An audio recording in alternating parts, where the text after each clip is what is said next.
रहे सदा सिंधुअ जी छोली मारवड़न जी मिठड़ी बोली। रहे सदा सिंधुअ जी छोली मारवड़न जी मिठड़ी बोली। गली गली ऐं घर घर गूंजन सिंध अमर जा नारा नारा नारा नारा नारा। जिए सिंधु जिए सिंध वारा जियन सिंध टोपी अजरक वारा जियन। जिए सिंधु जिए सिंध वारा जियन सिंध टोपी अजरक वारा जियन।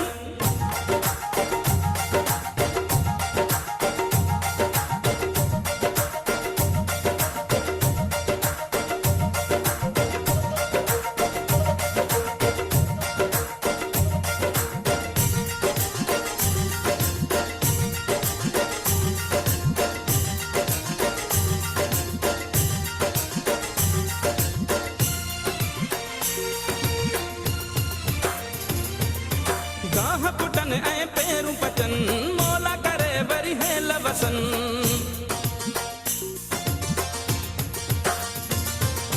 गाह पुटन ऐं पेरूं पचन मोला करे वरी हेल वसन। हर काछे ऐं कारूं झरते बादल कारा कारा कारा कारा। जिए सिंधु जिए सिंध वारा जियन सिंध टोपी अजरक वारा जियन। जिए सिंधु जिए सिंध वारा जियन सिंध टोपी अजरक वारा जियन। रहे सदा सिंधुअ जी छोली मारवड़न जी मिठड़ी बोली। गली गली ऐं घर घर गूंजन सिंध अमर जा नारा नारा नारा नारा। जिए सिंधु जिए सिंध वारा जियन सिंध टोपी अजरक वारा जियन। जिए सिंधु जिए सिंध वारा जियन सिंध टोपी अजरक वारा जियन।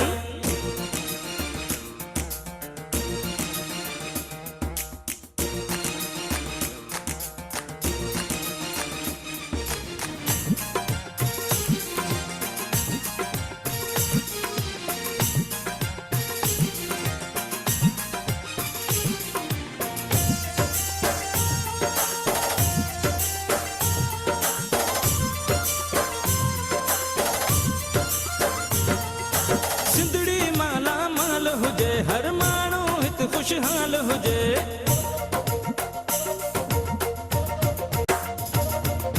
सिंधड़ी माला माल हुजे हर माण्हू हित खुशहाल हुजे।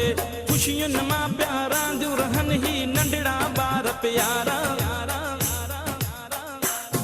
जिए सिंधु जिए सिंध वारा जियन सिंध टोपी अजरक वारा जियन। जिए सिंधु जिए सिंध वारा जियन सिंध टोपी अजरक वारा जियन। रहे सदा सिंधुअ जी छोली मारवड़न जी मिठड़ी बोली। गली गली ऐं घर घर गूंजन सिंध अमर जा नारा नारा नारा नारा। जिए सिंधु जिए सिंध वारा जियन सिंध टोपी अजरक वारा जियन। जिए सिंधु जिए सिंध वारा जियन सिंध टोपी अजरक वारा जियन।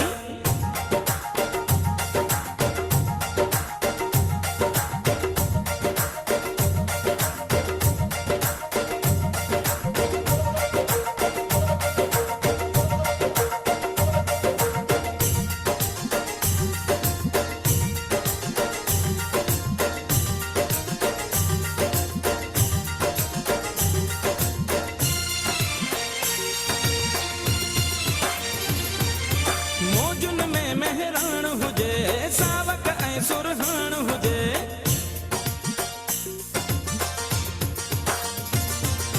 मौजुन में मेहरान हुजे सावक ऐं सुरहान हुजे।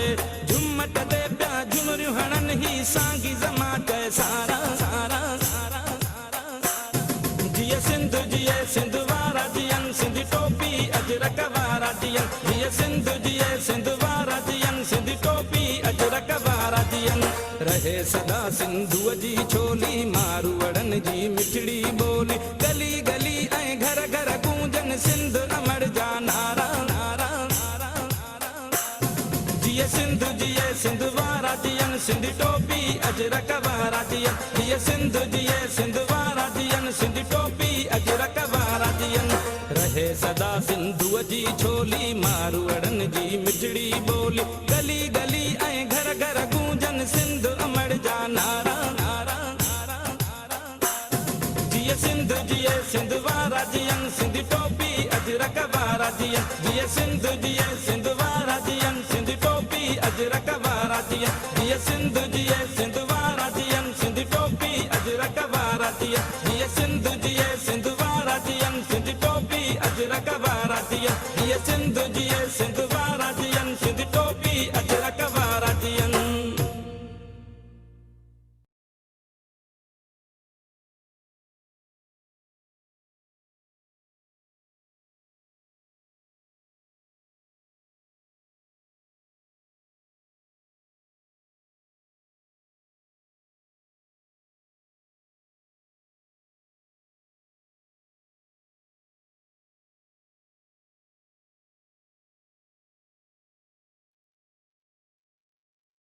ओम शांति।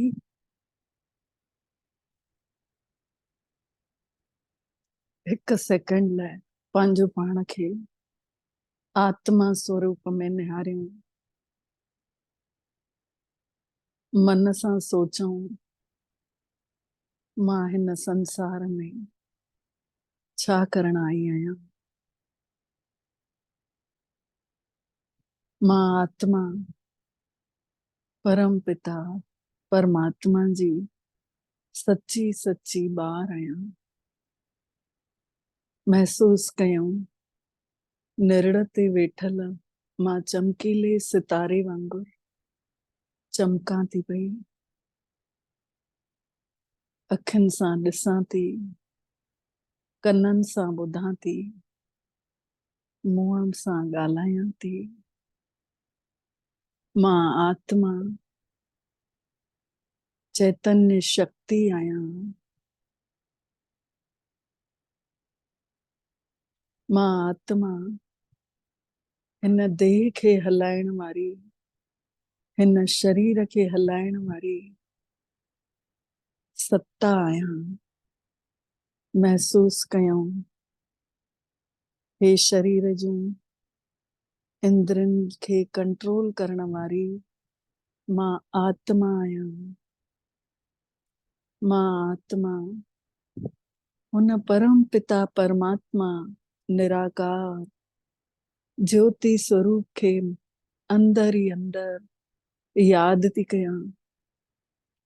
जीअं ई मुंहिंजे अंदर उन्हीं जी याद सताए थी, तीअं ई परमात्मा जी किरणा सोन जी सुनहरी सुनहरी किरणनि जी वर्षा मां आत्मा जे मथों पवंदी थी वञे।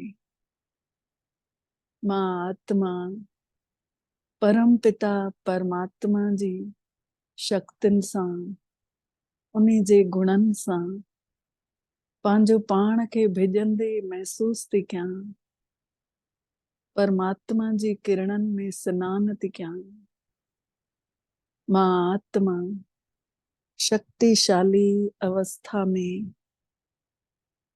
परमात्मा पिता जी हे सुहिणो ज्ञान ॿुधण लाइ वेठी आहियां। महसूस कंदे हुए अटेंशन ॾेई पंहिंजो पाण खे आत्मा निश्चय करे ॿुधूं था। कल्ह ताईं पाण जेको कुझु पढ़ियो हुयोसीं, पहिरें ॾींहुं पढ़ियोसीं आत्मा जा 7 गुण। कल्ह सम्झोसीं परमात्मा जो स्वरूप जीअं आत्मा आहे पॉइंट ऑफ लाइट, जीअं आत्मा आहे सुईअ जी चूंभ जी हिकदमि सूक्ष्म, तीअं ई परमात्मा पिता बि हिकदमि सूक्ष्म आहे। जीअं असांजे ॿारनि जूं शिकिलां असां सां मिलंदियूं आहिनि, तव्हांजे ॿारनि जूं शिकिलां तव्हां सां मिलंदियूं। कोई माउ ते वेंदो आहे, कोई पीउ ते वेंदो आहे। ऐं आत्मा कीअं पंहिंजे परमात्मा जे पिता वांगुरु आहे। परमात्मा पिता निराकार ज्योति स्वरूप नूरानी नूर आहे, हाजरा हजूर आहे, जंहिंजे लाइ चयो वियो आहे। कोई भॼन गाईंदा आहिनि, कोई गुरु ग्रंथ साहिब में चयल आहे कि महिल काथे हर शास्त्र में हुन परमात्मा जो निराकार स्वरूप जो वर्णन थियल आहे। पर माण्हू पढ़नि नथा ज़रूर, छोकी अॼु जी पढ़ण जो तरीक़ो बि मथाछरो थी वियो आहे, दिलि सां नथा पढ़नि, इन करे सम्झ में बि नथो अचेनि। त परमात्मा जो स्वरूप पाण कल्ह सम्झो हुयोसीं कि हिंदू धर्म में, मुस्लिम धर्म में, सिख धर्म में ऐं क्रिश्चियन धर्म में कीअं उन निराकार परमात्मा खे ज्योति स्वरूप खे मञींदा आहिनि सभिनी धर्मनि में। ऐं उहो आहे सूक्ष्म, जीअं आत्मा जो स्वरूप आहे तीअं परमात्मा जो स्वरूप आहे, लेकिन रहण वारो परे ते परे। अॼु सम्झदासीं कि उन्हनि जे रहण जी जॻह काथे आहे, उन्हनि जे रहण जो स्थान काथे आहे। त हिन चित्र में ॾिसजो कि हिकु गोल पृथ्वी जो चित्र ॾेखारियो वियो आहे सभिनी खां हेठि, जेको साकारी लोक चइबो आहे। जाते माण्हू पाण सभु रहूं था पिया हिन पृथ्वी जे अंदरि। ऐं इन्ही जे मथां ॾेखारियो वियो आहे देवी देवताउनि जो लोक, देवलोक जंहिंखे चइबो आहे। नीरे आसमान खां मथे चांड्रोके प्रकाश जी दुनिया, जेका गीता में बि वर्णन आहे, जंहिंजो गुरु ग्रंथ साहिब में बि वर्णन आहे। त ऐं टियों जेको ॿुधायो वियो आहे, चांड्रोके प्रकाश जी दुनिया खां अञा मथे सुनहरो प्रकाश जो आसमान, जंहिंखे मुस्लिम संप्रदाय में सतों आसमान चईंदा आहिनि। प्रश्न उथे थो कि आत्मा अचे काथों थी, वञे काॾे थी। चित्र में टई लोक ॾेखारिया विया आहिनि, हिकिड़ो साकारी माण्हुनि जो लोक ऐं हिकिड़ो देवलोक, जंहिंमें केवल देवता आहिनि, उहे बि लाइट जे शरीर में आहिनि। ऐं देवलोक खां बि अञा मथे जेको सुनहरो आकाश आहे, सोन जहिड़ी नारंगी रंग जे प्रकाश जो जेको लोक आहे, जंहिंखे परलोक चयो वियो, जंहिंखे परम धाम चयो वियो, कोई निर्वाण धाम चईंदो आहे, कोई सातों आसमान चईंदो आहे।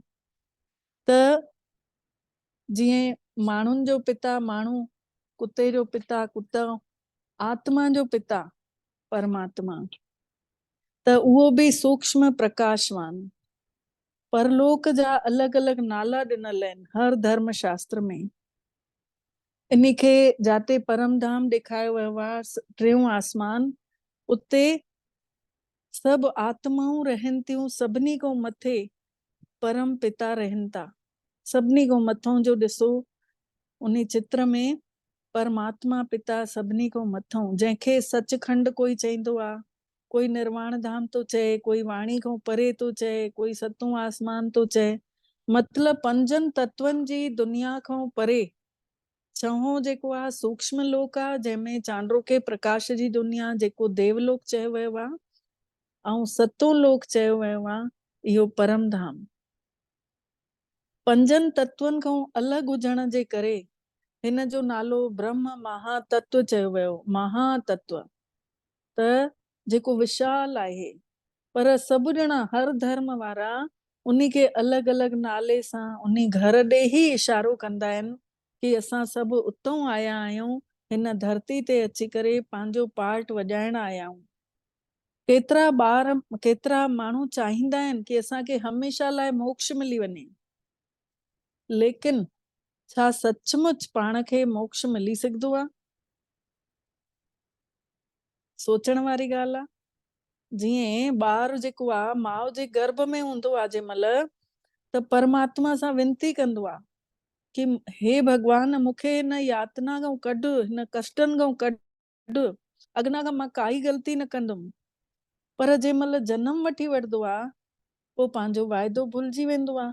निकिरण सां ई उहा उहा निकिरंदी आहे, मतलब उतां जो उते रहियो, हाणे मां हितां जो थी वियमि। त मोक्ष माण्हू चाहिनि था, त उन्ही खे स्पष्टीकरण ॾियण लाइ हिकिड़ो उदाहरण ॿुधायांव थी कि मने वठूं पाण कि हिकु ॾाढी वॾी बिल्डिंग आहे, उन में 50-60 फ्लैट ठहियल आहिनि। छुट्टियुनि में ॿार बिल्डिंग जे हेठि खेॾण अचनि था। उन बिल्डिंग जे हिकु फ्लैट में सम्झी वठूं कि असां बि पंहिंजे ॿारनि सां गॾु रहूं था। ॿार खेॾण लाइ हेठि वञण जी जिद करनि था। असां उन खे सम्झायूं था कि हेठि न रफ गेम तो हलई, बेटा किरी पवंदे, धकु लॻंदुइ, तंहिंखां कमरे में ई वेही कोई बि गेम खेॾ। त ॿार मञींदो?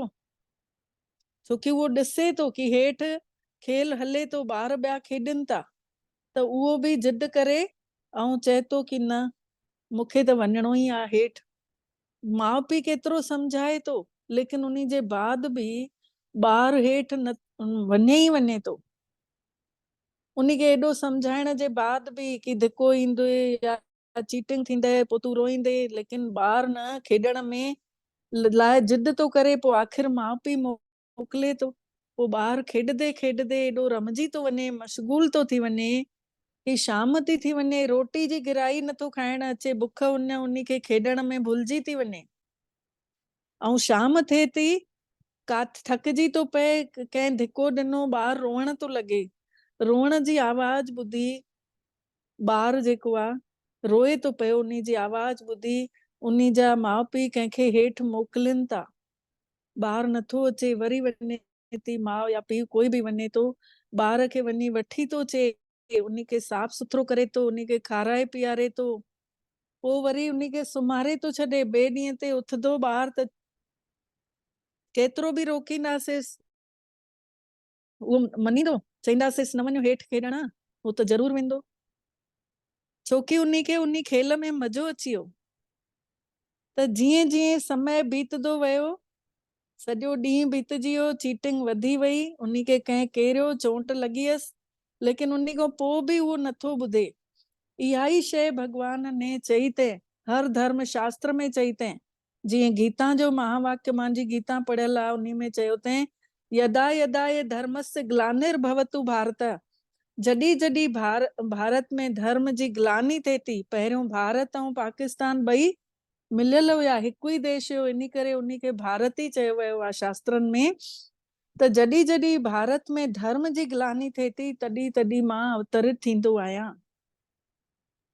सिख समाज में बि चयो तंहिं, जेको गुरु ग्रंथ साहिब में, पिता का जन्म की जाने पूत, पुट कीअं ॼाणींदो मुंहिंजो पीउ काथों जो रहण वारो आहे, जेसीं ताईं पीउ पाण न ईंदो लही करे ॿुधाईंदो, तॾहिं त उन पुट खे पतो पवंदो कि भई हा मुंहिंजो पिता हितां जो रहण वारो आहे।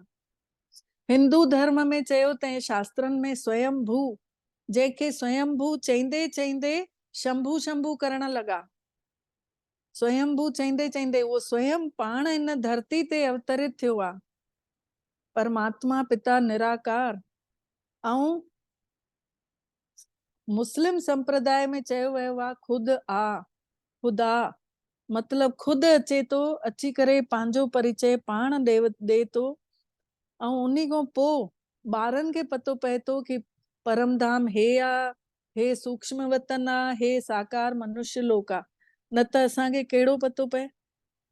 त परमधाम मां परमात्मा पिता जंहिंमहिल ॾिठई कि धरती ते मुंहिंजा ॿार ॾाढा दुखी थी पिया आहिनि, ॾाढो पुकारनि था, ॾाढो परेशान आहिनि, त उन्हनि खे हेठि अचिणो पियो, हेठि न धरतीअ ते लहिणो पियो, ऐं लही करे हिकिड़े साधारण माण्हूअ जे तन में अची करे, जंहिंजो नालो दादा लेखराज, इहो मां बाद में ॿुधायांव थी उन जी जीवन कहानी, लेकिन अची करे हिकिड़े साधारण माण्हूअ जे तन में अची अवतार वठनि था, ऐं अची करे ॿुधाइनि था कि भई मां हितां जो रहण वारो आहियां।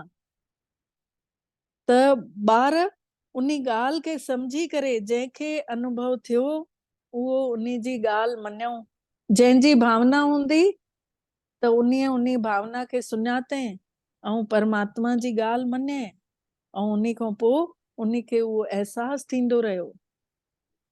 अॼु कंहिंजी मजाल कोई कंहिंखे सम्झाइण सां कोई सम्झंदो, चाहे ॿार हुजे, चाहे वॾो हुजे, चाहे नंढो हुजे। चईंदासीं भई कोई बि चईंदो अगरि मुंहं सां, त चईंदासीं पंहिंजी सम्झ पाण वटि रख, पहलो पाण खे त ॾिस।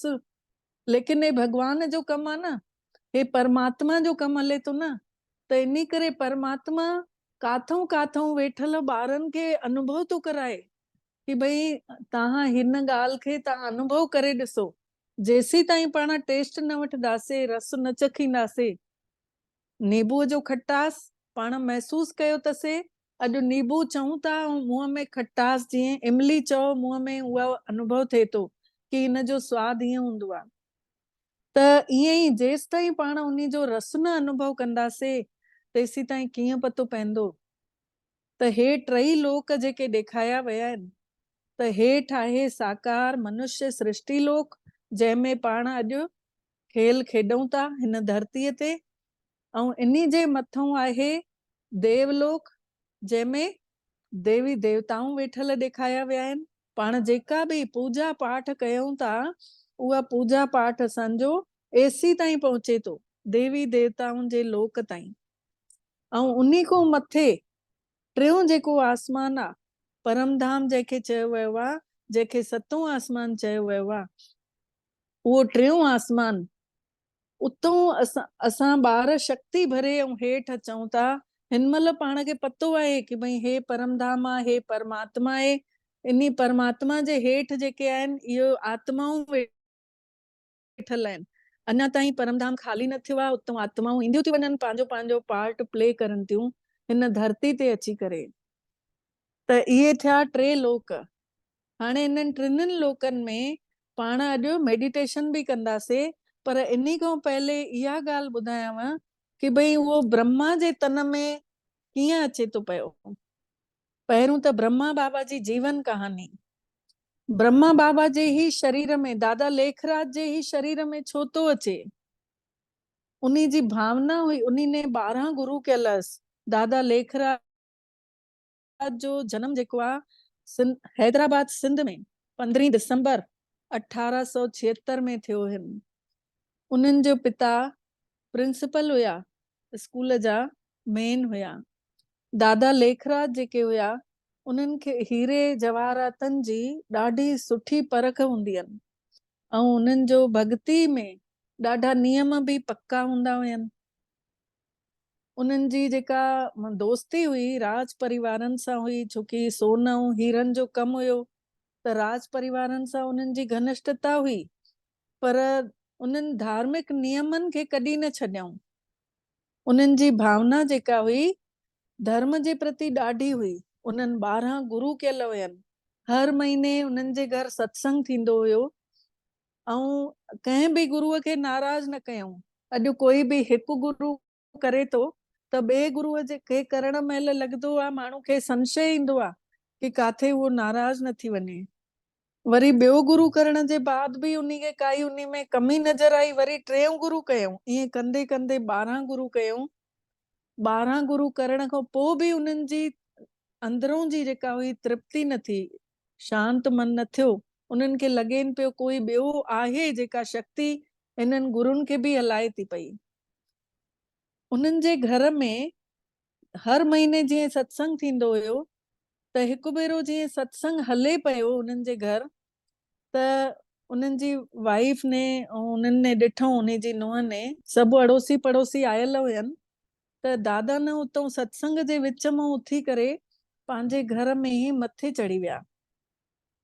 त उते न उन्हनि सभिनी चयूं कि भई हिन अध में सत्संग छॾे न वञ, लेकिन उनखे अंदर जी त उहो ई ॼाणे। त उहो उथी करे मथे हली विया ऐं मथे वञी करे उहे अञा थोड़ी देरि थी त उन्हनि जी वाइफ ने चयनि कि भई पंहिंजी नुंहं खे चयईं कि वञ त ॾिस त केॾो अपमान आहे गुरु जो कि घर में सत्संग हले थो ऐं मथे चढ़ी विया आहिनि, वञ सॾु करे चएसि त। पंहिंजे पिणे खे अॻे माणे पिणे ईअं चईंदा हुया न, त चए सॾु करे चएसि त हो सॾु करण वई ऐं उन्हनि ॾिठई जेको नज़ारो उन जी नुंहं ने, त उन जे मुंहं मां न चीख निकिरी वई। ऐं उनजी वाइफ जो त ओॾे ध्यानु हुयो ई, उन जी ज़ाल जो ओॾे ई ध्यानु हुयो कि भई उहा सत करण वई आहे। त उन उहा आवाज़ ॿुधी करे पंहिंजी नुंहं जी ऐं उहा बि डुकी मथे। त ॾिठऊं त उहा आख़िरी आवाज़ उन्हनि ॿुधऊं, निजानंद स्वरूपम शिवोहम शिवोहम, ज्ञान स्वरूपम शिवोहम शिवोहम, प्रकाश स्वरूपम शिवोहम शिवोहम। इहा आवाज़ थी, पर आख़िरी जेका आवाज़ हुई उहा ई छड़ो उन्हनि जी पत्नी ने उहा ॿुधे, लेकिन उहो दादा उते ई बेहोश थी विया हुया। त दादा खे वरी हेठों सत्संगी सॾु करे ऐं दादा खे वठी आया। उन्हनि सोचऊं कि गुरु जो अपमान कयो तंहिं, त उन जे चरणनि में अची करे लेटायूंसि था, त उन भुल बख़्शायूंसि था पिया त उहो ठीकु थी वेंदो। पर जंहिं महिल गुरु जे चरणनि में अची रखियऊं त पोइ उन गुरु ने ई चयनि कि भई हिननि खे कमरे में लेटायो, डॉक्टर खे सॾु करायो, हिननि जी हालत बिगड़े थी पई। त ईअं कंदे कंदे पोइ वरी तुरंत डॉक्टर घुरायो वियो ऐं हेॾे सत्संग पूरो थियो। उन्हनि जी वाइफ ने उन्हनि खे रवानो कयईं सभिनी खे। ऐं दादा जो जंहिं महिल होश आयुसि त उहो पुछनि पिया कि भई मां काथे आहियां। ऐं दादा जा नियमनि जा ॾाढा पक्का हुया। केॾा बि वॾा वॾा व्यापारी उन्हनि जे घर ईंदा हुया त उहे कॾहिं पंहिंजे धर्म जो नियम न तोड़ींदा हुया। मतिलब उहे अचनि त उन्हनि खे विहाइण लाइ चई करे ऐं पाण न उहे नियम पूरा कंदा हुया। उन्हनि जो व्यक्तित्व ॾाढो प्रभावशाली हुयो। उन्हनि जे चेहरे ते हमेशह मुस्कान रहंदी हुई। 90 साल जी उमिरि में बि हो पिठ हिकदमि सिधी करे जंहिं महिल योग कंदा हुया, यादि कंदा हुया परमात्मा खे, त हिकदमि पिठ सिधी करे वेही सघंदा हुया। ऐं हर ॾींहुं उन्हनि जी आदत हुई 15 खां 20 घंटा मतिलबु कर्म में रहंदा हुया। आलस न हूंदो हुन। ऐं निराशा कॾहिं न आयनि, छोकी हमेशह परमात्मा जी यादि में उमंग उत्साह में हूंदा हुया, उदार हूंदा हुया अंदरूं, दान बि ॾाढो कंदा हुया। ऐं पंहिंजे लौकिक जीवन में उहे हमेशह संतुष्ट रहिया। 60 साल जी उमिरि में भॻतीअ में मन ॾाढो लॻुनि, उन्हनि धंधे मां बि समय कढी करे पर भॻवान जी भक्ति ज़रूर कयूं। हिकिड़े ॾींहुं उन्हनि खे विष्णु चतुर्भुज जो अनुभव थियो। अंदरों प्रेरणा आयनि कि भई न, मूंखे हाणे हे बिज़नेस समेटणु घुरिजे। कलकत्ते में उन्हनि जो पार्टनर बि रहंदो हुयो, कलकत्ते में उन्हनि जो दुकान बि हूंदो हुयो। हाणे बि असां विया हुआसीं कुझु ॾींहं पहले कलकत्ते, उन्हनि जी गद्दी ॾिसण जाते उहे हुया। त उहे त सभु लॉक पिया हुया, लेकिन तॾहिं बि असां फोटू वोटू खीचे आयासीं। पर कुल मिलाए करे दादा जो जेको समेटण जो बुद्धीअ में समेटण जी प्रेरणा आयसि, त जंहिं महिल विष्णु चतुर्भुज जो साक्षात्कार थियुसि, उहो जंहिं महिल नज़र आयुसि, उन खां पोइ उनखे लॻुसि कि भई हाणे मूंखे समेटणु घुरिजे 60 साल जी उमिरि में। ऐं पंहिंजे पार्टनर खे चयईंसि कि भई हाणे जेको तूंखे भई तूं खण, बाक़ी जेको तोखे ॾियणो अथई ॾे, कोई लोभ लालच बि न रखियऊं मन में। ऐं उन बिज़नेस मां अलॻि थी विया। त ईअं कंदे कंदे मतिलबु हिकिड़े जंहिं महिल उन्हनि जी अखि खुली, जंहिं महिल उहो डॉक्टर हली वियो, उन जे बाद अखि खुली त उन्हनि जे जंहिं महिल होश आहिनि त चयूं न मां काथे आहियां, उहो केरु हुयो? उहा हिकु लाइट हुई। उहो उन्हनि जे मुंहं मां इहे शब्द निकिता कि उहा ॾाढी सुहिणी दुनिया हुई जाते सितारा हुया। दादा जे मुंहं मां इहे शब्द निकिता। जंहिं महिल उहे सितारा हेठि लहनि पिया त कोई देवी पियो ठही वञे, कोई देवता, कोई राजकुमार पियो ठही वञे, कोई राजकुमारी पियो ठही वञे। दादा जे मुंहं मां इहे शब्द निकिता जंहिं महिल होश आहिनि त। मतिलबु शरीर जो अभिमान उन्हनि खे कुझु ख़बर न हुई, लेकिन उन्ही ने इहो चयईं कि शरीर जे अभिमान खे हाणे त्यागणो आहे, विकारनि खे छॾिणो आहे। मतिलबु उन महिल शिव ॻाल्हाए पियो, ऐं ब्रह्मा जो नालो जेको ॾिनो हुयसि दादा लेखराज खे, उन शिव ने अवतार वठी करे उन जे तन में ब्रह्मा नालो ॾिनो हुयसि। हाणे कोई बि सम्झी सघंदो आहे, कोई साधारण इंसान जे अंदर बि कोई अहिड़ी तहिड़ी शक्ति अची वेंदी आहे त उहो सही न सघंदो आहे त जेको संसार खे हलाइण वारो सृष्टि जो नियंता अगरि कंहिं साधारण मनुष्य तन में अची वेंदो, कंहिं माण्हूअ जे शरीर में अची अवतार वठे थो, त उन जी स्थिति छा हूंदी? त इन करे उहो बेहोश थी विया हुया। हाणे बेहोशी खां पोइ जंहिं महिल होश अचे थो त उहो त उन्हनि खे पाण खे पतो न हुयनि कि भई मां छा थो ॻाल्हायां। ऐं घर वारा बि 2-3 बार जंहिं महिल शिव जो अवतरण थींदो रहियो, उन जे बाद उन्हनि खे सम्झ में आयो कि ज़रूर काई शक्ति आहे जेका कि अचे थी पई। उन्हनि कॾहिं बि बाबा ने, दादा लेखराज ने कॾहिं बि कंहिंसां बि घृणा न कयईं, कंहिंसां कॾहिं ईर्ष्या न कयईं, चाहे कोई केतिरो बि विरोध कयईंसि, केतिरो बि उन जी निंदा थी, लेकिन कॾहिं उन्हनि जी आलोचना न कयईं, कॾहिं उन्हनि सां घृणा न कयईं, न उन्हनि जी कॾहिं कंहिंखे कोई बुराई चयईं। हमेशह परमात्मा ने जेके इशारा ॾिनईंसि अंदर ई अंदर, उन ते ई हलिया। ऐं परमात्मा ने ई उन्हनि जो नालो ब्रह्मा रखियईं। ऐं सॼो जेतिरो बि धन उन जे हिस्से में आयो न, ब्रह्मा बाबा जे हिस्से में जेतिरो धन आयो, उहो सॼो हिकिड़ी ट्रस्ट ठाहे माताउनि और कन्याउनि खे सौंपे छॾियईं। 1937 में 36 में शिव परमात्मा जो अवतरण थियो दादा जे तन में, ऐं 1937 में इहो ईश्वरीय विश्वविद्यालय जी स्थापना थी। इन खां पहले इन्हीअ जेको गुट ठही हुयो, जेके सुञाणींदा हुया, जेके सत्संग ॿुधण ईंदा हुया, दादा जे तन में बार बार जंहिं महिल शिव बाबा जो अवतरण थींदो हुयो त अड़ोसी पड़ोसी अची वेंदा हुया। ऐं दादा जो जेको पोटो हुयो, उन्हनि वटि हिकिड़ी पड़ोस जी कन्या उन्हनि सां गॾु खेॾंदी रहंदी, उन जी माउ उते सत्संग ॿुधण ईंदी हुई। त उहा कन्या खे पहले सां ई अची वेंदो हुअसि की भई न दादा जे तन में श्री कृष्ण नज़र ईंदो हुअसि, त उहा कन्या डुकंदी हुई पंहिंजी माउ खे सॾण लाइ की हल हल दादा श्री कृष्ण अची वियो अथसी। त उहा अड़ोस पड़ोस में बि ॿुधाए करे उन्हनि खे वठी ईंदी हुई ऐं सभु ॼणा इकट्ठा थी करे। हाणे उन महिल उन्हनि खे इहो त ख़बर न हुयो की भई दादा खां छा पुछणु घुरिजे छा न, त मनुष्य त हुयो ई स्वार्थी प्राणी शुरू खां ई। त उन्हनि कोई पंहिंजे धन लाइ पुछंदा हुअसि असांजो वापारु कीअं वधंदो, कोई कुझु पुछंदा हुअसि असांजे घर औलाद कोन्हे। ईअं कंदे कंदे दादा खां पुछाणा करण जे करे भीड़ कठी थींदी वई ऐं कठी थींदी वई। ऐं जंहिंमहिल बाबा जे तन में अवतरण थींदो हुयो शिव बाबा जो, त पहिरियों ओम जी ध्वनि थींदी हुई 3 भेरा। ओम जी ध्वनि थियण खां पोइ बाबा जे मुख मां जेको निकिरंदो हुयो, अॼु असां जेका वाणी पढ़ंदा आहियूं न, मुरली जंहिंखे चईंदा आहिनि, उहा वाणी उहा ई आहे जेको दादा जे तन मां उन महिल निकिती 1937 में।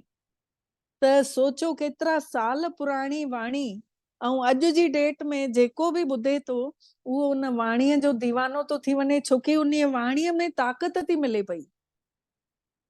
परमात्मा जा डायरेक्ट महावाक्य आहिनि, कंहिं गुरूअ जे तन में कोन्हनि उहे महावाक्य। ऐं ब्रह्मा खे बि कोई गुरुडम सिस्टम आहे ई कान हिते की उहो असांजो गुरु आहे। उहो पाण चईंदो आहे मां बि हिकिड़ो स्टूडेंट आहियां, जीअं तव्हां पढ़ो था तीअं मां बि पढ़ां थो, जीअं तव्हां सिखो था तीअं मां बि सिखां थो। पढ़ाइण वारो उहो परम पिता परमात्मा। त 1937 में ईश्वरीय विश्वविद्यालय जी इहो स्थापना थी ऐं 14 साल उते ई रहिया। 14 साल तपस्या अंदर ई, जाते ओम मंडली इन्हनि ठाही, जाते जन वेही ॿुधंदा हुया, उते ई रहिया। 1951 में सभु ॼणा आबू जे पर्वतनि ते, जाते इन महिल आहे हेड क्वार्टर मधुबन में, तपस्या जे लाइ आया। ऐं उते आया जंहिं महिल, त उते बि हिकिड़ो ब्रज कोठी नाले जो भुतव महल हुयो ऐं ॾाढे ऊंचे स्थान ते आहे। उहो मां हिन बार बि ॾिसी आई आहियां। त उन्ही महल में मतलब न बाबा अची करे रहिया सभिनी सां गॾु, 300 ॿार, 300 350 ॼणा। उन्ही वाले कमरा हिकु हिकु खोले करे ॾिठासीं, 20 कमरा उन्ही में आहिनि। ऐं जाते बाबा जन रोटी पचदी हुई, जातों ईंदी हुई, उहो सभु असांखे उहा चीज मिलण मतलब सभु ॾेखारी वई। उते हिकिड़ो आहे उते चौकीदार जेको की ॿुधाए पियो। त कुल मिलाए करे उन्हीअ जॻह ते बि बाबा अची करे तपस्या कयूं। उन्हीअ खां पोइ 1969 में दादा ने पंहिंजी देह जो त्याग कयूं ऐं विश्व जे पूरे संसार जे 140 देशनि में हीअ संस्था जूं शाखाऊं आहिनि, जंहिंमें अॼु बि इहा ई पढ़ाई हले थी जेका मुरली उन्ही महिल हली। उहा ई मुरली अॼु बि 140 देशनि में हिकु साथ हिकु टाइम ते हले थी पई, सुबुह जो 7 खां 8। मतलब सूक्ष्म रूप सां मुरली जे द्वारा ई परमात्मा हर ॿार जो साथ निभाए थो पियो ऐं छत्र छाया थी करे ॿारनि जी सुरक्षा करे थो पियो। त इहो आध्यात्मिक शक्ति जो केंद्र ठही वियो आहे। मधुबन जेको थी वियो आहे उहो आध्यात्मिक शक्ति जो केंद्र थी वियो आहे। त पाण सभु इन ब्रह्मा बाबा जी जीवन कहानी सां अवगत कराइण ॾाढो ज़रूरी हुयो, छोकी दादा बि त उतां जा ई हुया। हाणे ब्रह्मा बाबा ऐं उन्ही में शिव ऐं गॾु ब्रह्मा विष्णु शंकर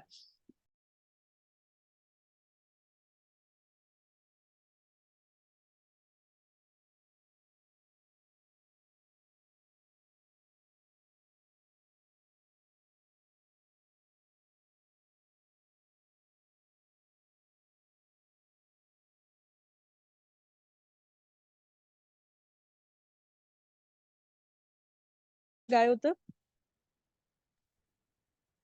ब्रह्मा में शिव जो अवतरण थो थिए। ऐं हाणे इहो चईंदासीं परमात्मा खे शिव छो चयो वियो।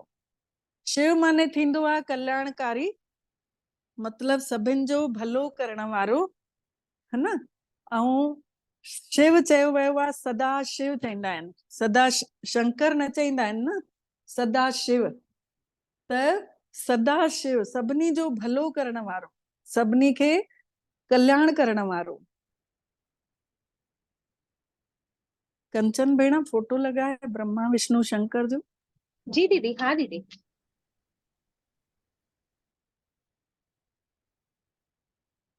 इनमें जेको देवी देवताउनि जो लोक ॾेखारियो वियो आहे उन्ही में ॾेखारियो वियो आहे न ब्रह्मा विष्णु ऐं शंकर। त इन्ही जो डिटेल ॿुधायांव थी कि ब्रह्मा जेको आहे नालो त ॾिनई शिव बाबा ने। शिव माने थींदो आहे भलो करण वारो, शिव माने थींदो आहे सभिनि जो कल्याण करण वारो। त ब्रह्मा विष्णु शंकर विष्णुअ वांगुरु पालना ॾियनि था। चईंदा आहिनि ब्रह्मा ने उत्पत्ति कई, ब्रह्मा ने संकल्पन सां सृष्टि रची, इहो शास्त्रनि में लिखियल आहे न। त ब्रह्मा ने संकल्पन सां कीअं सृष्टि रचे, छोकी शिव ने उन्ही खे सोच ॾिनी अहिड़ी त उन्ही ने सृष्टिअ जी कल्पना कई कि अहिड़ी सृष्टि ठहंदी ऐं उहा सृष्टि अॼु हिन महिल संगम युग ते ठहे थी पई। अॼु पाण सभु ज्ञान ॿुधी करे मन में परिवर्तन ईंदो थो वञे। ॾींहों ॾियारी हर आत्मा सुठो थी थियणु चाहे पई, कोई बि हुजे वॾे खां वॾो, लेकिन हर कोई चाहे तो सुख शांतिअ जो जीवन जियूं ऐं कुछ भी मतलब उनमें कोई भी ईर्ष्या द्वेष इन्हनि सभिनि चीजनि खां हर कोई परे तो थियणु चाहे। त आहे त आत्मा स्वच्छ ऐं हिते अची करे आत्मा रंगजी वई देह धारण जे चक्कर में, इन करे उन्ही जा सभु संगत जे करे असर थींदो वियो। त ब्रह्मा खे ॾेखारियो तंहिं अछनि कपिड़नि में। पाण इहो कॾहिं न सम्झो हुयोसीं कि ब्रह्मा खे सफेद वस्त्रधारी या ॾाढ़ी मुछ ॾेखारी अथऊं ऐं बाक़ी देवी देवता जेतिरा बि ॾेखारिया विया आहिनि कंहिंखे बि ॾाढ़ी मुछ आहे ई कान। छोकी साधारण माण्हूअ जे तन में आयो, कलयुग जे आख़िरीअ में साधारण मनुष्य शरीर में आयो ऐं अची करे उन्ही जे तन जो यूज़ कयईं, उन्ही जे तन में अची करे ॿुधायईं कि भई मां हिन स्वरूप जो आहियां, तव्हां ॿार बि आत्माऊं आहियो ऐं तव्हां हीअं हीअं पंहिंजो पाण खे महसूस कंदव आत्मा, त तव्हां ॾींहों ॾींहुं चढ़ंदा वेंदव, उन्नति थींदी वेंदव। इन करे ब्रह्मा जे हथ में शास्त्र बि ॾेखारिया विया ऐं ब्रह्मा जूं ही 4 मुंडियूं बि ॾेखारियूं वियूं आहिनि कि चइनिनि दिशाउनि में परमात्मा जो ज्ञान फैलियो ब्रह्मा जे द्वारा। इन करे 4 मुंड ॾेखारिया विया आहिनि ऐं हथ में जेके शास्त्र ॾेखारिया विया आहिनि वेदनि जो सार, मतलब जेको मुरली असां ॿुधंदा आहियूं, वाणी ॿुधंदा आहियूं, उहो सभिनी शास्त्रनि जो निचोड़ आहे। उन्ही में सभिनी शास्त्रनि जी ॻाल्हियूं ईंदियूं आहिनि। कंहिं ॾींहुं क़ुर जी भाषा ईंदी आहे त कंहिं ॾींहुं गुरु ग्रंथ साहिब जी भाषा ईंदी आहे ऐं कंहिं ॾींहुं गीता जा महावाक्य ईंदा आहिनि उन्ही में, ऐं कंहिं ॾींहुं क्रिश्चियन भाषा हूंदी आहे, बाइबल वारी भाषा हूंदी आहे, अंग्रेजी शब्द वधीक हूंदा आहिनि, उहे बि उन्ही अनुसार ई हूंदा आहिनि जेके बाइबल में आहिनि लिखियल। त कुल मिलाए करे चइनिनि शास्त्रनि जो सार निचोड़ जेको आहे मुरली ॿुधाई वई, वाणी ॿुधाई वई। हाणे उन्ही जो नालो बि मुरली छो पियो? मतलब म सां मिठड़ी वाणी ऐं ऊ सां ओमकारी मतलब आत्मा में टिकाइण वारी, र सां रसीली ऐं ल सां लयकारी, जंहिंमें हिकदम आत्मा जेका आहे सुध बुध विसरी वञे थी। आत्मा उन्ही वाणी खे ॿुधी करे उन्ही जी तार जेका आहे परमात्मा सां थी जुड़ी वञे ऐं बड़ी जी मात्रा मतलब ईश्वर जी वाणी। त इहो ब्रह्मा जे द्वारा इहो स्थापना जो कम थियो, नई सृष्टि, सभिनी आत्माउनि खे ज्ञान मिले थो ऐं ब्रह्मा ने ही जंहिंमहिल आत्मा समझी करे परमात्मा खे यादि कयईं, मेहनत कयईं यादि करण जी, त उन्हीअ जे अंदरों जा विकार ख़तम थिया, विष अंदरों ख़तम थियो। जेको पाण आरती गाईंदा आहियूं, विषय विकार मिटाओ पाप हरो देवा, त उहो असांजा विषय विकार मिटाइण आयो आहे, असांजा पाप हरण आयो आहे। त उन्ही जा विषय विकार हटजी विया ऐं विष्णु ठही वियो, जंहिंमें विष आहे ई कान, जंहिंमें जहर आहे ई कान। त 5 ई विकार काम क्रोध लोभ मोह अहंकार 5 ई विकार वया हली। यादि कंदे कंदे हिकदम पवित्र देव स्वरूप ठही वियो। हाणे विष्णु खे ॾेखारिया विया आहिनि 4 हथ में शंख चक्र गदा ऐं पदम, इहे 4 अलंकार ॾिनल आहिनि। त शंख जेको हूंदो आहे, चईंदा आहिनि जेतिरो तेज आवाज में वॼाइजे ओतिरो सभिनी ताईं पहुचदे, घर घर ताईं आवाज वञे, त घर घर में सुख शांती थिए। त शंख वॼाइण मतिलबु ज्ञान जी ध्वनि करणु। अगरि असां ज्ञान घर घर वञी ॿुधायूं था की तव्हां आत्मा आहियो, तव्हांजो पिता हे अथव, तव्हां हीअं यादि कंदव त तव्हांखे प्राप्ति थींदव, त जंहिंमहिल इहो ज्ञान घर घर ताईं पहुचंदो त सम्झो इहो ज्ञान जो शंख वॼायोसीं। ऐं वरी आहे स्वदर्शन चक्र ॿियो हथ में ॾेखारियो अथईंसि। स्व जो दर्शन करणु, आत्मा पंहिंजो पाण खे चेक करे, मां कंहिंखे दुख थोड़ी थी ॾियां, मां सभिनी सां प्यार सां बर्ताव कयां थी। स्वदर्शन चक्र फेरे ऐं बुराइनि जो गलो कटे। स्वदर्शन चक्र ॾेखारियो वियो आहे न कि उन्हीअ ने हिंसक प्रवृत्तियुनि जो गलो कटे। मतिलबु जेके बुराइयूं हुयूं असांजे अंदरि, उन्ही खे असां पाण जंहिंमहिल आत्मा सम्झूं था, जंहिंमहिल आत्मा था सम्झूं तंहिंमहिल इहो बुराइयूं हटजंदियूं थी वञनि असांजे अंदरूं। ऐं टियों ॾेखारियो अथई गदा हथ में। त गदा जंहिंमहिल मथे हूंदी आहे त सम्झो युद्ध जो प्रतीक आहे, लड़ाई जो प्रतीक आहे। ऐं जंहिंमहिल गदा हेठि आहे त सम्झो जीत जी निशानी आहे। सम्झो उन्हीअ घर गृहस्थ में रहंदे विष्णु ऐं लक्ष्मी ॿिन्हिनि जो मिलियल रूप आहे विष्णु चतुर्भुज। त घर गृहस्थ में रहंदे उन्हीअ बुराइनि खे जीते वरितो हुए, इन करे उहा गदा बि हेठि ॾेखारी वई आहे। ऐं चौथों हथ में ॾेखारियो अथई कमल जो गुल। कमल जो गुल गृहस्थ जीवन जो प्रतीक आहे। कमल जो गुल पूरे परिवार सां ई पाणीअ जे अंदरि रहंदो आहे। उन कमल जे गुल ते पाणीअ जी हिकु बूंद बि प्रभाव न विझी सघंदी आहे। त कमल जो गुल जेको ॾेखारियो वियो आहे, जीअं गृहस्थ आहे उन जो डंडी बि कमु ईंदी आहे, उन जी जड़ बि कमु ईंदी आहे, जंहिंखे पाण बेह चईंदा आहियूं, ॾोडियूं खाईंदा आहियूं, मखाना खाईंदा आहियूं। इहे सभु कमल जी त उत्पत्ति आहे, त केतिरो यूज़फुल आहे। लेकिन निर्लेप आहे, उन जे मथां कोई बि असर नथो थिए कीचड़ जो। कमल जो गुल पाणी जे में खिलियल आहे, लेकिन पाणी जी हिकु बूंद बि उन जे मथां रुकजे नथी। मतलब घर गृहस्थ में रहंदे असांजे मथां कोई बि प्रभाव न पइजे सघे, विकारनि जो, ग़लति चीजनि जो कोई बि प्रभाव न पइजी सघे। त इहा चीज विष्णु जे साम्हूं जेको विष्णु खे अलंकार ॾिना अथऊं, शंख चक्र गदा पदम। ऐं सभिनी खां वधीक सजल रूप विष्णु खे ई ॾेखारियो वियो आहे। बाक़ी ॾिसो त शंकर खे त कपिड़ा बि कोन्हनि, ऐं साधारण कपिड़ा आहिनि ब्रह्मा खे। बाक़ी केतिरा बि देवी देवता ॾिसो ओतिरा सजल न हूंदा आहिनि जेतिरो विष्णु ऐं लक्ष्मी सजल हूंदा आहिनि। त चईंदा आहिनि नर ऐसी करनी करे कि नारायण बने। मतलब नर अहिड़ी करनी करे, कर्म अहिड़ा करे कि नारायण ठही वञे, ऐं नारी अहिड़ी कर्म करे जो उहा लक्ष्मी ठही वञे। लक्ष्मी माने लक्षणनि वारी गुणवान आत्मा ठही वञे। त विष्णु ऐं लक्ष्मी गृहस्थ जीवन वारा हुया। त जेतिरा बि देवी देवता ॾेखारिया विया आहिनि सभु गृहस्थी ॾेखारिया विया आहिनि। शंकर सां गॾु पार्वती ॾेखारी अथऊं, कृष्ण सां गॾु राधा ॾेखारी अथऊं, लक्ष्मी सां गॾु नारायण आहे। त ईअं हर देवी देवता गृहस्थ जीवन वारा हुया। त हे ज्ञान बि जेको आहे गृहस्थनि लाइ ई आहे। त सभिनी खां ज्यादा सजल रूप विष्णु जो इन करे आहे छोकी ब्रह्मा जी ही आत्मा पुरुषार्थ करे थी, यादि करे थी परमात्मा खे, त सभु गुण सभु शक्तियूं हासिल थी करे वठे। ऐं इहो ज्ञान जा रतन जेतिरा कठा कयूं था अंदरि, इहो ई ज्ञान जा रतन हीरे जवाहरातनि जा रतन ठही हिन में विष्णु जो रूप ॾेखारियो अथऊं। टियों ॾेखारियो अथऊं शंकर जो रूप, जंहिंमें की कपिड़ा बि कोन्हनि। मतलब तपस्वी मूर्त ॾेखारींदा आहिनि न शंकर खे, तपस्वी मूर्त। अगरि शंकर पाण भगवान हुजे हा त अॼु उन खे तपस्या करण जी ज़रूरत ई न पए सा। मतलब शंकर जेको आहे पाण तपस्या करे थो शिव जी, हमेशा ॾेखारियो वियो आहे। इहो बि तव्हांखे सुभाणे अञा क्लियर कंदमि। ऐं हिकु चीज अञा सुभाणे क्लियर थींदी कि शरीर में जेतिरा बि पंहिंजा अंग आहिनि उन्हनि अंगनि जो पंहिंजे हिकु हिकु सतनि गुणनि सां कीअं तालुक आहे। अगरि असांजे आत्मा जा 7 ई गुण जागी था वञनि, आत्मा अगरि इन्हनि गुणनि सां सभिनी सां व्यवहार करे थी त उन जो शरीर पूरी तरह स्वस्थ थींदो, उन जे शरीर में काई बीमारी न ईंदी। त उहो बि पाण मेडिटेशन कंदासीं 2-3 ॾींहंनि में। उन खे चईंदा आहिनि हीलिंग राजयोग, हीलिंग योग, जंहिंसां हील थींदी आहे बॉडी, जंहिंसां ताक़त ईंदी आहे।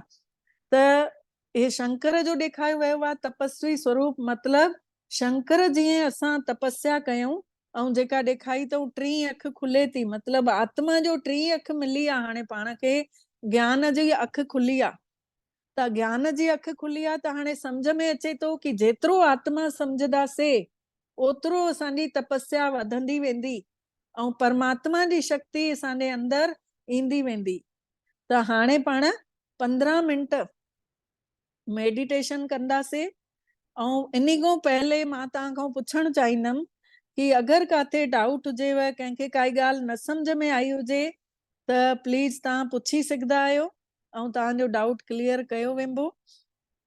इन जे अॻिते वरी सुभाणे अञा हिकिड़ो चैप्टर आहे जंहिंमें कि पाण ॾींहं राति जीअं कीअं घुमनि था ऐं सतयुग, त्रेतायुग, द्वापर युग, कलयुग, जेको सृष्टिअ जो चक्र जेको घुमे थो ऐं जैसां जैसां असां जेके जेके कर्म करे आया आहियूं, कर्मनि जी गुह गति पाण खे ख़बर कान्हे, लेकिन उहो गहरो ज्ञान आहे।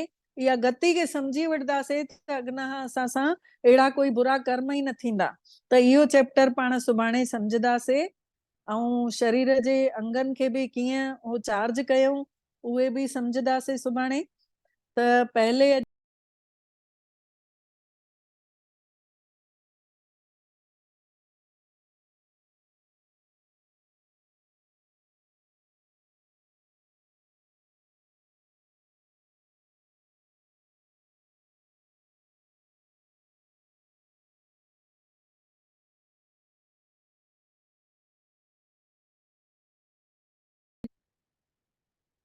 महसूस कयूं था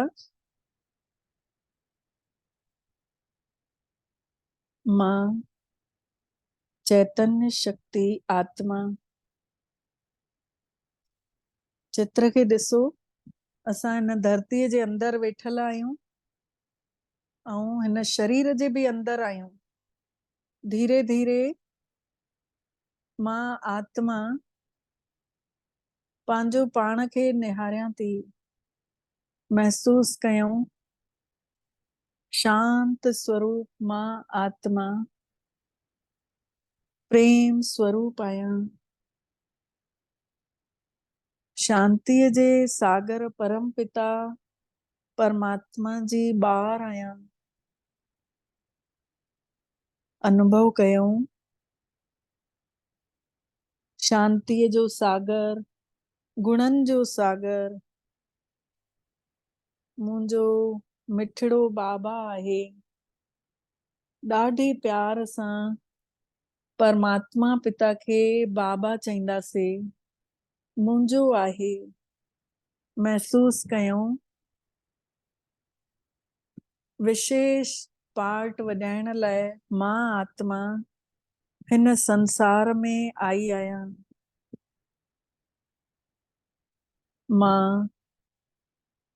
मांखे मिठड़े बाबा ने पंहिंजी शक्ति ॾियनि था पिया, एहसास कराइनि था कि ॿार तूं शांत स्वरूप आहीं, तूं प्रेम स्वरूप आत्मा आहीं, तूं शक्ति स्वरूप आहीं।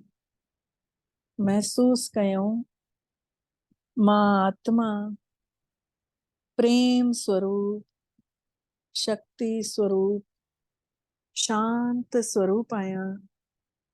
पंहिंजे अंदर ई अंदर महसूस कयूं शुद्धता खे, सच्चाईअ खे, पवित्रता खे। सभिनि जे विच में रहंदे बि मां आत्मा शांत स्वरूप आहियां। धीरे धीरे मां आत्मा हिन शरीर मां ॿाहिरि निकिरां थी। सितारे वांगुरु चमकीलो सितारो मां आत्मा धीरे धीरे शरीर जे ॿाहिरि निकतमि, घर जे ॿाहिरि निकतमि। धीरे धीरे खुले आकाश में पहुची वियासीं, जाते चिड़ियाउनि जी चहचहाहट आहे। हवा साए साए खुशबूदार हवा आहे। मां आत्मा उॾरदी उॾरदी मथे थी वेंदी वञा, नीरे आसमान खां बि मथे देवी देवताउनि जे लोक में पहुची वियासीं। महसूस कयूं देवी देवताउनि जे लोक खे पार कंदे कंदे सुनहरे ॻाढ़े आसमान में पहुचूं था पिया। सभिनी खां साम्हूं परम धाम में, सुनहरे ॻाढ़े आसमान में परम धाम में पंहिंजो पाण खे ॾिसूं। परम धाम में परमात्मा जे साम्हूं आहियां मां आत्मा। महसूस कयूं परम धाम में शिव परमात्मा मुंहिंजो मिठड़ो बाबल। मां आत्मा खे ॾिसी ॾाढो ख़ुशि था थियनि, ॾाढो ख़ुशि। ॾाढे अरसे खां पोइ मुंहिंजा ॿार मूंसां मिलण आया आहिनि। वाह मुंहिंजा बचड़ा, वाह मुंहिंजा लाल, अचो मुंहिंजा लाल। महसूस कयूं परमात्मा पंहिंजूं किरणा खोड़ सारियूं असां सभिनी खे झिलमिल झिलमिल करे ॾींदे था वञनि। पाण सभु इहे किरणनि में सनानु कयूं था, शक्तियूं भरियूं था, गुण खणंदे था वञूं, बाबल मिठड़े जा गुण। महसूस कयूं अञा वधीक शांती का, अञा वधीक प्रेम वारा ठहंदे था वञूं। परमात्मा जी शक्तिशाली किरणा असां सभिनी खे मिलंदियूं थियूं वञनि। फोटूअ में ॾिसो मथों मथों शिव परमात्मा मुंहिंजो मिठड़ो बाबल ऐं मां आत्मा उन्हनि जे ठीक हेठों। सभिनी खां साम्हूं मां आहियां, पंहिंजो पाण खे ॾिसूं। सभिनी खां नज़दीक जेको चुल्ह ते सो दिल ते। महसूस कयूं मां भगवान जी दिल में वेठल परमात्मा जी ख़ुशीअ जो ठिकानो कान्हे। अॼु ॿार मूंसां मिलण आया आहिनि। आहा केतिरी असीम शांती आहे हिते, केतिरो न सुखदाई क्षण आहिनि। केॾो वॾो भाग्य आहे असां सभिनी जो, केॾा भागनि वारा आहियूं जे बाबल मिठड़े असां सभिनी जे मथों महर कई तैं, दया कई तैं, असां सभिनी खे पाण वटि सॾु करायो तैं। वाह मुंहिंजा मिठड़ा बाबल, वाह छा त बाबा जी रोशनी आहे, छा त दिव्यता आहे, छा त शक्तियूं थियूं मिलनि। लॻे थो सचो सुकून हिन ई क्षण आहे। सभु कुझु हिन ई महल मिले थो। सची कमाई ही कमाई जमा करण जो समय हले थो। जरा बि ध्यान हेॾे होॾे न वञे। हिक ई परमात्मा पिता ते ध्यान एकाग्र कयूं। हिक में ही मन लॻो पियो आहे। परमात्मा जूं किरणा शक्तिशाली, सुखदाई, परम पवित्र असां आत्माउनि खे पवित्र थियूं कंदियूं वञनि। जन्मनि जन्मनि जी मैल, जन्मनि जन्मनि जी कट निकिरंदी थी वञे आत्मा मां। आत्मा परमात्मा जी ज्वाला स्वरूप किरणनि में वेही वेही अंदरों जी खाद, अंदरों जी मैल महसूस था कयूं। सचा सोन ठही पिया आहियूं। आत्मा जे अंदरों जी अलाए निकिरी वई आहे। जीअं घासलेट में सुई भिॼाए रखिजे त उन जी जंक लही वेंदी आहे, कट लही वेंदी आहे। तीअं ई मां आत्मा परमात्मा जी किरणनि में भिॼंदे भिॼंदे पंहिंजो पूरी तरह अंदरों जी मैल ॾिसां थी निकिरंदी वञे थी, साफ़ स्वच्छ सची ठहंदी थी वञा। जन्मनि जन्मनि जा पाप धोपजंदा था वञनि।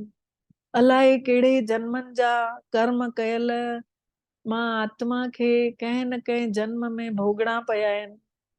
हाणे मां आत्मा पंहिंजे उहे पाप कर्म कयलनि जो बि हिन महिल ॾिसां थी सभु ख़तम था थींदा वञनि, सभिनि जो हिसाब किताब चुकतू तो थिए भगवान जी यादि में। वाह मुंहिंजा मिठड़ा बाबल वाह। असां सभिनी खे रूहानी राहत मिले थी पई, रूह तृप्त थींदी थी वञे। आहा मिठड़ा मालिक, छा त प्यार ॾिनो अथव, अखुट अखंड अटल प्यार, सचो निस्वार्थ निश्चल प्यार, जेको मां कॾहिं सपने में बि न सोचियो हुयो। मिठड़ा बाबल, केॾो न सुठो असांजो नसीब ठाहियो अथई, केॾी न मां खुश नसीब आत्मा आहियां जे मां तव्हांजे करीब आहियां। महसूस कयूं करीब रहण जो समय मिलियो आहे, मूंखे पंहिंजो समय सफल करण जो समय मिलियो आहे, पंहिंजे समय खे समर्थ ठाहिण जो टाइम मिलियल आहे। मां आत्मा शक्तिशाली ठहंदे ठहंदे पवित्र थी वञा ऐं पंहिंजे ई इन पवित्र स्वरूप सां बाबल मिठड़े खां छुटी वठूं था। धीरे धीरे परमधाम मां लहूं था हेठि, लहंदे लहंदे लहंदे लहंदे पहुची था वञूं सूक्ष्म लोक में, देवताई लोक में। इतों बि पाण धीरे धीरे लहंदे लहंदे धरतीअ ते अची पंहिंजी पंहिंजी देह में निरड़ ते अची वेही था रहूं। Twinkle twinkle little star, how are wonder what you are. केतिरा सुहिणा सुहिणा पाण सभु नंढड़ा नंढड़ा सितारा आहियूं, ऐं केतिरो आश्चर्य आहे कि परमात्मा भी हिकिड़ो सितारो आहे। Up above the world so high, सभिनी खां ऊंचे स्थान ते रहण वारो, संसार जे सभिनी खां ऊंचे स्थान ते रहण वारो, like diamond in the sky, हीरे वांगुरु उन आसमान में चमकनि था। उतों असां आत्माउनि खे शक्ति भरींदे था वञनि, असां सभिनी खे हलाईंदे था वञनि। ओम शांति, ओम शांति, ओम शांति। परमात्मा जा ॾाढा ॾाढा दिल सां मिठड़े बाबल जा शुकराना कयूं था जे असां सभिनी खे अहिड़ो अनुभव करायूं, असां सभिनी जो भाग्य जाॻायूं। तव्हां सभिनि जा बि ॾाढा ॾाढा दिल सां शुकराना, जेके समय कढी तव्हां सभु ज्वाइन थियो था। परमात्मा जी रहमत थी अथव सभिनी जे मथां, ईअं ई उन्ही जी रहमत अञा बणियल हुजे ऐं ईअं ई पंहिंजो ज्ञान असां सभिनि जे मथां लुटाईंदे रहनि। ओम शांति, ओम शांति, ओम शांति।